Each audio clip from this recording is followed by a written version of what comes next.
캄보디아 벙땡콩 스림다키 제가 사는 아파트고요. 아파트는 이렇게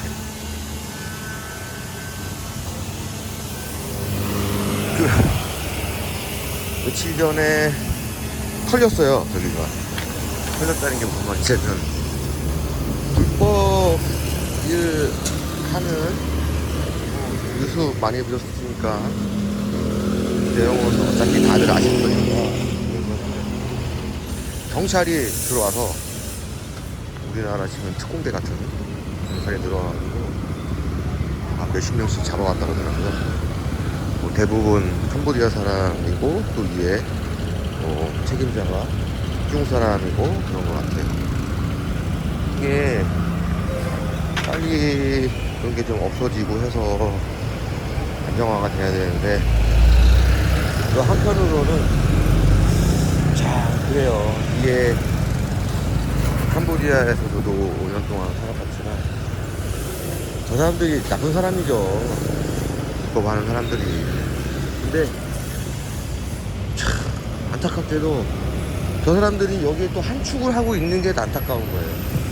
그러니까 저 아파트가 제가 사는 층만 해도 제가 뭐 다 확인한 건 아니지만 이렇게 왔다 갔다 하면서 뭐 위에 수영장도 갈 수 있고 밑에 뭐 음식 받으러 밑에 내려갈 수도 있고 보면 사람이 없어요. 그 층에도 옆에 뭐 바로 옆방에도 밀린 고지서가 잔뜩 있고 몇 달씩 잔뜩 있고 그러면 예를 들어서 저기에서 지냈던 사람들이 어떤 일을 하는지 어떤 일을 나쁜 일을 했는지 모르겠지만 공실이에요 그냥. 그리고 저 아파트가 22층까지는 원룸, 투룸 이런 식으로 가정용 방으로 돼 있고 위에는 사무실로 돼 있더라고요. 오피스가. 근데 없어요. 그러면 저기는 이제 좀 망가지겠죠. 그 건물도. 그리고 벙땡콩 이쪽 지역에서는 그나마 싼 편이에요. 저기 앞에 저 이렇게 블록 튀어나오는데 저쪽 건너가 이제 벙땡콩 공원이고 이쪽은 2인데 아니 3인데 갈수록 어두워지는 모습이 보이네요. 오늘은 월요일이라서 시간이 점심시간 좀 전이죠. 한 11시 좀 넘었는데 이렇습니다. 시내가 이렇습니다. 강남 시내라고 보시면 돼요. 여기가 캄보디아에서 이제 국제학교도 있고 영어 선생님 나오시죠. 국제학교도 있고 그렇습니다. 근데 지금 저는 와이프가 오늘하고 내일까지만 일을 해요. 원래는 출산을 하는 달에 한 달 쉬고 그 다음에 3달 반 정도 육아휴직 기간이 있다고 하더라고요. 근데 저는 한국에 가서 얘기를 할 겁니다. 그래서 아직 모르겠어요. 비자 신청을 했는데 뭐 중간에 뭐 여러 가지 일들이 좀 많았어요. 이 캄보디아는 쉬운 게 없습니다. 이게 한 번에 되는 게 또 없고 그렇다고 또 안 되는 것도 없긴 한데 아무튼 그래서 비행기표가 20일 12시에요. 밤 12시. 그러면 19일날 저녁에 공항에 가서 이제 해야 되는데 지금 약간 심각한 게 뭐냐면 19일날 비자가 나올 예정이에요. 예정 날짜가. 제가 이렇게 타이트하게 잡으려고 잡은 게 아니라 원래는 지지난주에 C3 비자를 저희가 신청을 했어요. 그러니까 비자가 뭐 한국에 가려면 뭐 아시는 분은 많이 잘 아시겠지만 뭐 여러 가지 종류가 있겠죠. 단순 뭐 관광이냐 아니면 뭐 사업차 가냐 그러면 이제 대사관에서는 관련 서류를 제출한 거를 바탕으로 해서 그 목적에 맞는 비자를 해주는 게 이제 대사관 일이겠죠. 근데 저희 같은 경우는 캄보디아에서 혼인신고를 마쳤고 한국에서도 혼인신고를 마쳤고 해서 이게 법적으로 정식 부부예요. 정식 부부. 근데 비자가 한번 빠꾸가 먹었어요. 불어가 났다. 불어. 왜 불어가 났느냐? 정식으로 F6 비자를 신청하게 되면 시간이 좀 오래 걸려요. 대사관이나 이런 데서는 그 공고하기로는 한 20일 정도라고 하는데 제가 20일 안에 그 비자를 받았다는 사람을 본 적이 없어요. 들은 적도 없고. 그래서 저희가 선택한 게 뭐냐면 C3예요. 단기 방문. 단기 방문에 보시면 뭐냐면 진짜 단기 방문이에요. 내가 결혼을 했다. 예를 들어서 친지를 방문하고 싶다. 캄보디아에 뭐 아는 사람이 있다. 친척이다. 가족이다. 뭐 그런 사람들이 있을 거 아니에요. 그러면은 단기로 90일 3달 정도 비자를 내주는 제도가 있어요. 근데 그거를 왜 신청했냐면 그거는 빨라요. 기간이 한 보통 열흘. 근데 처음에 신청을 했는데 2월 말에 신청을 했는데 그게 불어가 난 거예요. 이유가 뭐냐면 좀 어이가 없기도 한데 F6 신청을 하랍니다. F6 대장가라 F6 신청을 하래요. 그래서 전 얘기를 했죠. 캄보디아에서 이렇게 지내고 살고 하다가 여기서 의료시설이나 이런 게 좀 낙후돼서 나는 한국에 가서 출산을 하고 싶다. 근데 제가 지금 직장이 없어요. 직장이 없는 게 무슨 말이냐. 캄보디아에서 이제 좀 정리를 어느 정도 하고 여기서 새로운 거를 좀 모색을 할까도 싶고 아니면 아예 한국에 아예 들어가서 지낼까도 싶고 여러 생각이 많아요. 근데 쉽게도 포기할 수 없는 부분들이 많아요. 그러니까 그냥 오래 살았는데 아쉽다가 아니라 와이프가 저하고는 재혼이거든요. 여기 제 와이프 같은 경우는 이런 거에 대해서 공개하거나 하는 거에 대해서 전혀 그런 게 없어서 말씀드리는데 아들도 있어요. 전 신랑하고 사이 아들도 있고 그리고 버젓한 직장이 있습니다. 은행 다니는데 은행 뭐 이렇게 가보시면 은행 창구에 있는 이런 직원이 아니라 그 창구에 있는 직원들을 관리하고 교육시키고 그리고 CS 커스터머 서비스죠. CS에 관련돼서 매뉴얼을 만들고 그걸 자기가 또 확인하고 이런 친구예요. 근데 이게 단순히 왜 아시냐면 그냥 아시다시피 캄보디아는 보수가 적어요. 보수가 굉장히 적습니다. 한 달에 뭐 아직까지 뭐 올라갔다 하지만 아직까지 쉬지도 못하고 한 달에 150 오는 사람들도 있어요. 캄보디아 뭐 주인 만나서 이런 식당이나 이런 데서 일하는 친구들 보면 150불에서 200불 버는 사람도 많아요.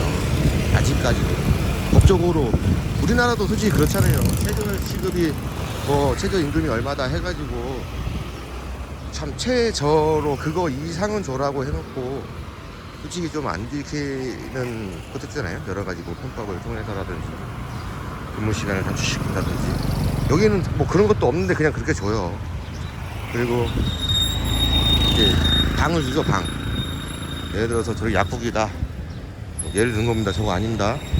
약국에 뭐 직원이 있을 수도 있고 그러면 저 위에 이제 집이 있잖아요. 저 안에도 방이 여러 개 쪼개져 있어요. 보통 그런 방 하나 주고 넌 여기서 먹고 자고 이게 그러니까 그만같이 월급을 뭐 차감한다든지 뭐 여러 가지로 해서 싸게 주는 것도 있어요. 근데 저희 와이프도 시골에서 진짜 시골지 가보시면은 진짜 가관이 아닙니다.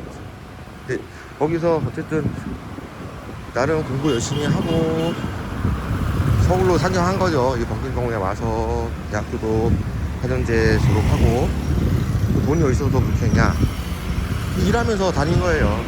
대학교도 오빠 둘, 동생 하나 이렇게 있는데 뭐 그러면서 그러니까 한국 사람이 생각할 때는 풍족하지는 못하죠, 그 월급이. 하지만 여기서는 한 두세 명, 세네 명치 월급을 받아가고 있어요. 그리고 제 와이프가 다니는 은행이 윙뱅크라고. 윙뱅크. 저는 여기 사업 파트너, 비즈니스 이런 분들은 잘 알지는 못하지만 캄보디아에서 그래도 꽤 많이 보이는 이렇게 로고라고 해야 되나? 회사명. 왜 우리나라는 삼성, LG 이런 거는 그냥 어디 가나 다 보이잖아요. 그렇듯이 이렇게 보다 보면은 로얄 그룹이라는 데가 있어요. 로얄 그룹이 여러 가지 사업을 많이 합니다. 굉장히 많아요. 제가 이거서 이렇게 딱 할 수가 없어요. 근데 우리가 생활할 때는 가장 느끼는 거, 가장 이제 접할 수밖에 없는 거는 첫 번째는 셀카드. 스마트가 있고 셀카드가 있어요. 통신사예요. 심카드를 하고 인터넷 사업도 하고, 최근에 올해 들어와서 5G도 하는데 5G가 더 느리다는 건 조금 함정이긴 한데, 아무튼 그런 사업도 하고 은행 사업도 해요. 슈퍼마켓, 몰도 최근에 오픈을 했고. 근데 은행이 왜 괜찮냐, 이 캄보디아 윙뱅크가 왜 괜찮냐. 넘버원 은행은 누가 뭐라 그래도 ABA예요. ABA는 따라갈 수가 없어요. 그게 왜 그러냐면은 그냥 그게 쉬워요. 쓰기 쉽게 만들었어요. 이 캄보디아는 신용카드가 없어요. 있긴 있죠. 단말기도 있고. 근데 그 단말기를 예를 들어서 이렇게 조그만 구멍 가게들, 저런 가게들에서 여기도 환전소가 있네요. 단말기를 갖다 놓을 수가 없어요, 현실적으로. 그래서 어떻게 하냐면 QR코드를 사용해요. QR코드. 각 지점마다 본인 계좌 QR코드가 있고, 그거를 통해서 돈이 왔다 갔다가 해요. 그리고 제가 그 전 스토리까지는 모르겠지만 제가 왔을 때 그냥 무조건 AB였어요. AB. 현금으로 하게 되면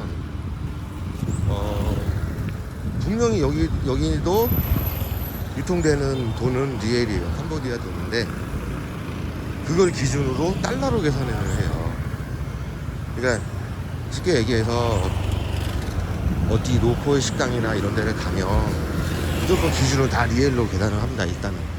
근데 그거를 우리처럼 외국인이나 여기 사람들도 마찬가지예요. 그 가치가 어느 정도냐를 따졌을 때는 무조건 달러로 매긴다, 달러. 아무튼 그러니까 예를 들어서 제가 10불이 있어요. 5불짜리를 샀어. 그러면은 5불을 거실러 주는 게 아니라, 달러 5불이 아니라 캄보디아 돈으로 5불어치를 줍니다. 보통 1달러에 4,000예. 그러니까 5분이면은 한 2만 리가 되겠죠. 보통 그렇게 줘요. 그러니까 환율이 우리도 지금 전쟁 나고 나고 해서 왔다 갔다 하고 하지만 캄보디아는 그렇게 막 왔다 갔다 하진 않아요. 할 수가 없어요. 그냥 잔돈치기 이렇게 되니까 할 수가 없어요. 근데 제가 이 은행 얘기를 하면서 그 돈 얘기까지 나오고 그 얘기 다 하는데 지금 이게 왜 그러냐면 ABA는 지점밖에 없어요. 지점이 많기는 해요. 근데 지점밖에 없어요. 은행 업무를 보려면 그걸로 가야 돼. 송금을 받아. 내가 실제 현금을 받든 뭘 받든 그러면 가야 돼요. 그래서 ABA는 보통 보면은 큰 상거리에 막 건물이 2개씩 있어요. 은행이 토요일날 일요일날도 영업을 해요. 근데 윙뱅크는 파트너십 체결이 잘 돼 있어요. 예를 들어서 이렇게 지나가다가 보면은 윙 간판이 딱 떠 있어요. 그럼 거기서 신청한 한전, 송금한 돈 이런 것들을 오프라인으로 받을 수가 있어요. 근데 이게 아예 시골, 아무것도 없는 시골 산속에도 그 마크를 볼 수가 있어요. 그러니까 망이 굉장히 강경해 하다는 거죠. 이게 정식 은행은 아니에요. 그러니까 창구가 많은 거죠. 창구. 쉽게 얘기해서 ATM기라고 생각하시면 돼요. 근데 ATM기가 저런 기계를 갖다 놓는 게 아니라 조그만 뭐 마트, 상점, 아니면 뭐 구멍가게, 식당 이런데 그 윙 로고를 보고 가면 간단한 송전이나 송금이나 이런 걸 할 수가 있어요. 신기하죠. 이런 게 좀 캄보디아만의 장점이라면 장점이죠. 그러니까 여기 우리은행도 있네요. 우리은행. 한국 우리은행 생각하시면 안 돼요. 달라요.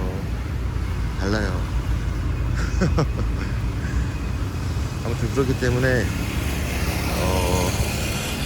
그런 부분들이 되게 아쉽고 쉽게 캄보디아를 떠날 수 없는 이유 중에 하나고 한데, F6 비자를 받아라.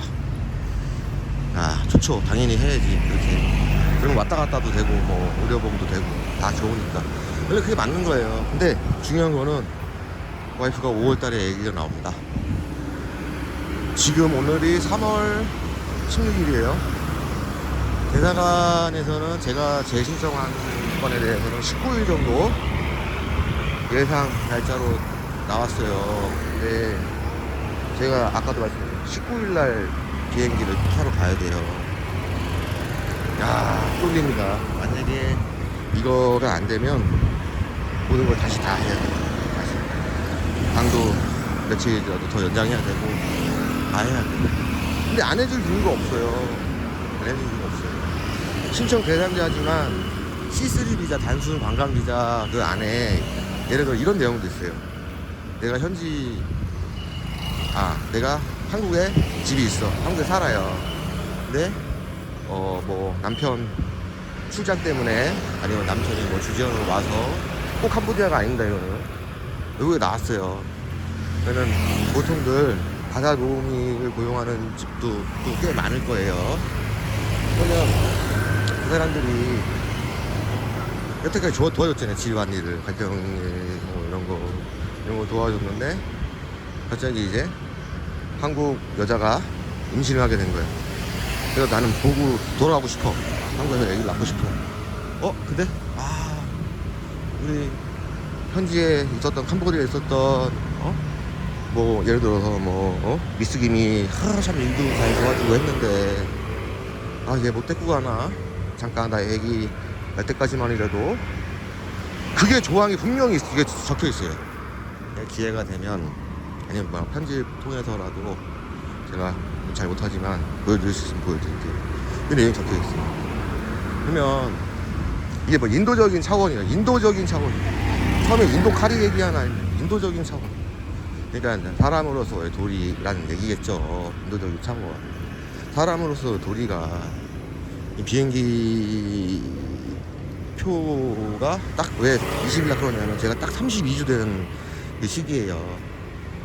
그 이상으로 가면 힘들죠. 애기 낳아보시는 건 알겠지만 힘들어요. 지금도 힘들어해요. 맨날 하는 거에 대해서. 하지만 어떡하겠어요. 해야지. 근데 딱 그 날짜 전에 맞춰서 이 날짜에는 무조건 갈 수 있겠다. 비자 신청하고 뭐하고 시간이 남겠다 했는데 불어가 나오니까 정말 이게 아무것도 생각이 안 들고 힘들더라고요. 일단은 계획은 잠깐 갔다 오는 거예요. 말씀드렸듯이 여기 이거를 포기하고 그냥 애라 모르겠다. 그냥 한국 가서 애 낳고 그냥 오빠한테 기대면 살랜다. 얘는 절대 캐릭터가 그런 캐릭터가 아니거든요. 캄보디아에서 결혼을 한다고 하면 국제 결혼한다고 뭐 누구랑 하겠어? 다 무직이지. 직장이 없겠죠. 그냥 살기 힘들고 예를 들어서 뭐 아는 언니가 있는데, 친척 언니가 있는데, 한국에서 가서 뭐 하는 거 보니까 부럽더라, 괜찮더라. 뭐 그런 걸로 해가지고 국제결혼 희망해가지고 오신 신부들이 많단 말이에요. 근데 상황이 달라요. 진짜 제 모든 서류 다 전달해드렸죠.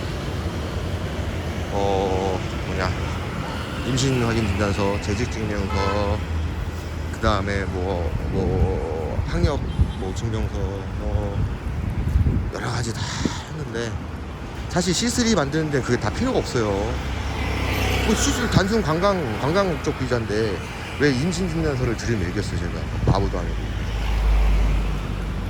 상황이 열악하고 캄보디아가 의료시설도 힘들고 하니 나는 한국 사람이잖아요. 그럼 한국 가서 법적으로 내 아내가 한국에 가서 내 아기를 낳는 거를 난 보고 싶은데 그게 안 된다니까 진짜 미치고 팔짝 뛰겠더라고요. 대답이 그냥 너무 로봇 같았어요. 진짜. 그러면 나는 어떻게 해야 되죠? 난 빨리 한국 가야 되는데 F7수 받으세요. F7수 받을 수 없는 게 아니에요. 알아요. 시간이 걸려서 그래요. F6 신청하면 비행기 못 합니다. 한국 못 갑니다. 애기 낳을 때까지. 여기서 애기 낳아야 돼요. 여기서 여기서 병원이 어디 있어요? 다 있어요. 저기도 병원이고. 비싸요. 진짜. 비싸고 의료시설이 정말 악화되어 있어요. 정말 상상을 초월하실 거예요. 이거는 나중에 차후에 제가 뭐 말씀드릴 기회가 있을지 모르겠지만 저도 한번 사고가 크게 난 적이 있어서 여기 현지 국립병원이라는 데를 가봤어요. 최근에 짓고 뭐 이런 데는 좋아요. 한국 같아. 한국보다 나을 수는 없어. 근데 한국 같아. 그냥 좀 비슷해. 이 정도 수준이지 그러진 않아요. 그래서 저는 무조건 갈 건데 비자가 발목을 잡고 있습니다. 어느 정도 짐 정리도 하고 3개월 동안 이래도 뭐 어디다 짐을 맡겨놓고 지인한테 짐을 맡겨놓고 돌아올 거다 얘기 좀 잘해줘라. 뭐 지금 다 그러게 했는데 거짓말쟁이가 되거나 아니면 되게 실험 사람이 되는 거예요 지금. 아직은 아니죠. 뭐 아직 뭐 기다려 봐야죠.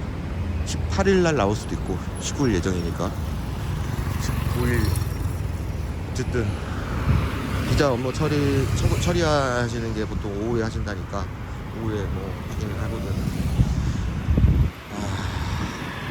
쉽지 않습니다 진짜 이거. 애기를 여기서 나도 되죠. 나도 되는데 또 부대가 또 있어요.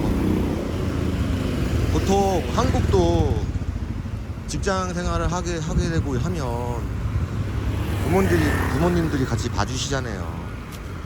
뭐 시댁이 됐든 뭐 어디가 됐든 와이프가 부모님이 안 계세요. 부모님은 안 계시고 그냥 혼자 열심히 사는 캄보디아 도심의 캐리어 우먼이었는데 저를 만나서 이제는 배불뚝이 아줌마가 되어가고 있죠. 아줌마 됐지 뭐 발불뚝이. 근데 그러면 어떻게 해야 돼요? 애기 나면은 와이프 그만둬야 되네. 그래서 아까운데 그런 얘기도 해요. 자기 한 1년이나 2년 정도 쉬다가 다시 해도 직업 잡을 수 있다고. 자기는 그럴 수 있겠죠. 근데 꼭 그렇게 해야 돼요? 꼭 그렇게 해야 될까요? 방법은 여러 가지가 있죠. 뭐 제가 한국에 가서 저는 한국에서 일을 하고 저희 어머니가 다행히 그래도 봐주실 수는 있어요. 물론 그 어머니랑 저는 한국에 있고 와이프는 은행에 좀 더 다니고 뭐 그런 방법도 있고, 뭐 최악의 경우에는 뭐 한국에 가서도 마찬가지 그냥 뭐 그냥 FC트 받아서 이렇게 들어갈 수도 있겠죠. 근데 저는 지금 비행기를 타여서 한국에 가야 돼요. 너무 안타깝습니다. 이거를 뭔 얘기하다가 이렇게 주저주저 하게 될지 모르겠는데, 오늘이 2026년 3월 16일인데 제가 21년도 11월 달에 와서 여태까지 지낸 시간들이 그냥 이렇게 잠깐 얘기한다고 다 담아지지는 않을 것 같고요. 여러 가지 뭐 캄보디아 여행 가서 뭐 이거 맛있네 저거 맛있네 이런 거는 많잖아요, 다른 데 콘텐츠에. 그래서 저는 여태까지 여기서 살아보면서 느꼈던 거, 그리고 현실적인 캄보디아 와이프와 국제 결혼을 했을 때 느끼는 문화 차이, 그리고 감정의 차이, 생각의 차이 같은 거를 많이 좀 보여드리려고 해요. 재밌어요. 재밌게 생각하면 되게 재밌어요. 그리고 뭐 순수하다고 생각하면 되게 순수하고, 근데 그게 조금 어느 순간 넘어가면 화가 나는 부분, 그런 게 문화 차이겠죠. 이제 그런 것들을 하나씩 그냥 생각나는 대로 일부러 꾸미지 않고, 지금처럼 오늘도 뭐 아무 준비 없이 그냥 왔었어요. 나오다가 와이프 밥 먹으러 앞에 왔는데 많이 덥습니다. 들어가서 와이프랑 기다리고 밥 먹고 그러고 올게요.